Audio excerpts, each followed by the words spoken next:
Media Jepang turut mengangkat kecurigaan netizen terhadap dugaan pemalsuan umur Korea Utara usai timnas Indonesia U17 dibantai di Piala Asia U17 2025. Skuad Garuda Asia mengakhiri kiprahnya di Piala Asia U17 2025 pada babak perempat final setelah menderita kekalahan dengan skor telak 0-6 dari Korea Utara pada Senin, 14 April 2025 lalu. Kekalahan timnas Indonesia U17 mungkin bisa diduga, namun kekalahan telak dengan 6 gol tanpa balas agak di luar dugaan. Sebab, tim asuhan Nova Arianto memiliki salah satu pertahanan terbaik di Piala Asia U17 2025 dengan hanya kebobolan sekali dari 3 laga di fase grup.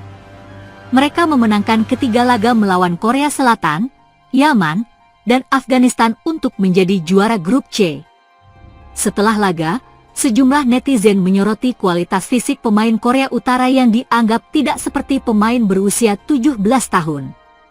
Media Jepang, Newsgo, pun menyoroti komentar-komentar tersebut setelah timnas Indonesia U17 dikalahkan Korea Utara. Tuduhan pencurian umur karena lumat timnas Indonesia U17 setengah lusin, menakutkan, terlalu brutal. Korea Utara kejutkan Indonesia dengan kemenangan telak 6-0. Dunia keheranan pada kelolosan penuh amarah ke semifinal. Dia punya kemampuan fisik yang tidak seperti pemain berusia 17 tahun, demikian judul dari media Jepang, Newsgo tersebut. Gol-gol dari Chu Song-hun, Kim Yoo-jin, Ri Kyongbong, Kim Tae-guk, Ri Kang-rim, dan Pak Juwon bergiliran memberondong gawang Dava Al-Ghasemi. Dia sangat kuat secara fisik, saya tidak percaya bahwa dia baru berusia 17 tahun, itu menakutkan. 6 pemain mencetak 6 gol, ulas beberapa komentar yang diangkat oleh Newsgo. Mereka mengajarkan kita bahwa kekuatan fisik adalah hal yang terpenting, mereka sangat kuat, Korea Utara versus Uzbekistan akan menarik, demikian komentar yang lain. Jepang sendiri secara mengejutkan juga tersingkir di babak perempat final Piala Asia U17 2025 setelah dikalahkan lewat adu penalti oleh Arab Saudi yang merupakan tuan rumah. Di babak semifinal nanti, Arab Saudi akan bermain menghadapi Korea Selatan untuk memperebutkan tiket ke final. Media Cina, 163, membagikan kabar terbaru soal persiapan tim nasional mereka sebelum melakoni 2 laga pamungkas ronde ketiga kualifikasi Piala Dunia 2026 zona Asia. Pada 2 laga terakhir, Cina bakal menghadapi timnas Indonesia dan Bahrain. Cina bakal bertandang ke markas Indonesia pada 5 Juni 2025. Duel tersebut bakal digelar di Stadion Utama Gelora Bung Karno, Jakarta. 5 hari kemudian, Cina bakal menantang Bahrain di Longsing Football Stadium, Chongqing, di laga terakhir grup C. Cina dipastikan tidak akan melakukan TC jangka panjang. Menyadur dari surat kabar Beijing Youth Sport, 163 menyebut bahwa pemusatan latihan baru digelar pada 23 Mei 2025. Surat kabar tersebut menilai bahwa pemusatan latihan tersebut tidak terlalu lama. Pemusatan latihan disesuaikan dengan jadwal di Liga Domestik.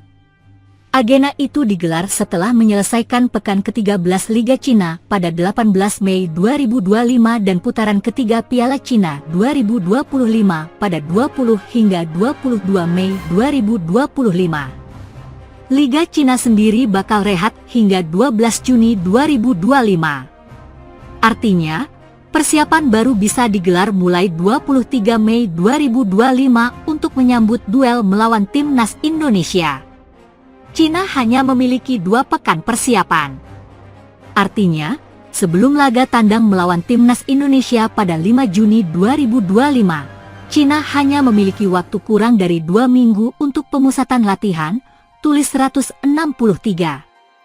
Jadi tidak akan ada pemusatan latihan yang berlangsung terlalu lama. Jelasnya, tentu hal ini berbeda dari timnas Indonesia.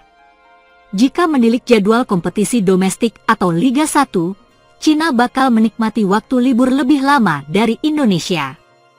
Liga 1 2024 hingga 2025 dipastikan tuntas pada 24 Mei 2025. Sementara kompetisi di Eropa tempat para pemain abroad timnas Indonesia bakal berakhir pada kisaran waktu tersebut juga. Namun, ada beberapa pemain yang berpotensi bakal bergabung lebih lama daripada rekannya yang lain. Salah satu contohnya adalah Emil Audero yang tampil di Palermo. Palermo berpotensi merebut tiket promosi ke Serie A Liga Italia melalui jalur playoff.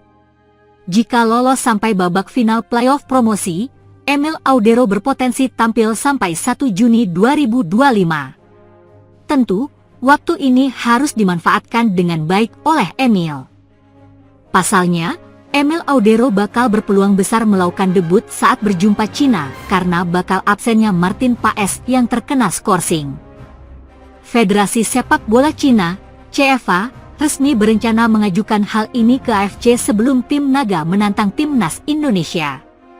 Tim Naga, julukan timnas Cina, dijadwalkan akan bertandang ke markas timnas Indonesia pada matchday ke-9 grup C kualifikasi Piala Dunia 2026.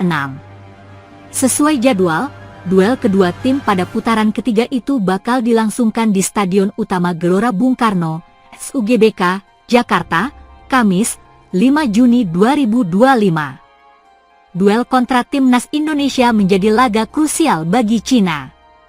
Tim Naga saat ini terpuruk di dasar klasemen sementara grup C dengan 6 poin. Tim besutan Branko Ivankovic itu 3 kali kalah beruntun, termasuk tumbang 0-1 dari Arab Saudi dan dipermalukan 0-2 oleh Australia. Sebaliknya, timnas Indonesia di posisi lebih baik yakni peringkat keempat dengan 9 angka setelah di laga terakhir menaklukkan Bahrain 1-0. Walau juru kunci grup C, Cina masih memiliki peluang untuk lolos ke Piala Dunia 2026 yang akan digelar di Amerika Serikat, Kanada dan Meksiko. Cuma 2 tim teratas yang berhak lolos langsung ke Piala Dunia 2026, sementara posisi 3 dan 4 masih harus berjuang di putaran keempat. Untuk itu, hanya dengan mengalahkan skuad Garuda, Cina masih bisa menjaga peluang mereka ke Piala Dunia 2026 lewat jalur putaran keempat. Dengan catatan, pasukan Branko Ivankovic itu harus bisa meraih hasil maksimal di laga terakhir kontra Bahrain, 10 Juni 2025, plus para rivalnya kecele.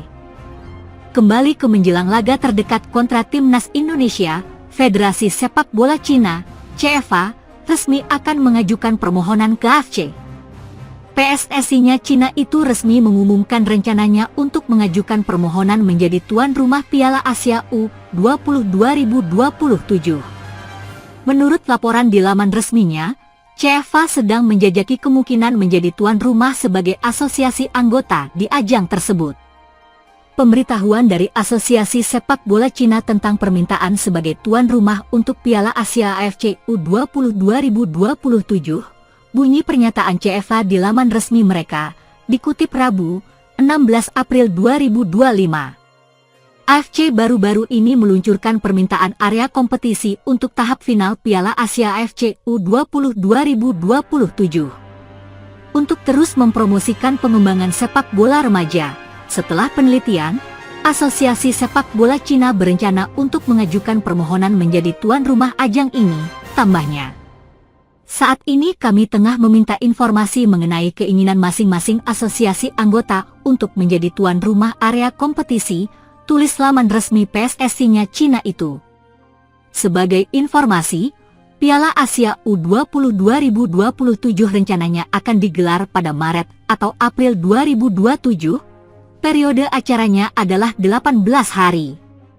Format ajang itu rencananya ada 4 grup dengan total 16 tim dalam 31 pertandingan, termasuk 24 laga grup dan 7 laga sistem gugur. Pada edisi sebelumnya, Cina juga menjadi tuan rumah Piala Asia U20 2025 di Shenzhen dari 12 Februari hingga 1 Maret tahun ini. Tim tuan rumah kalah 0-1 dari Arab Saudi di babak pertama babak sistem gugur dan tersingkir di perempat final.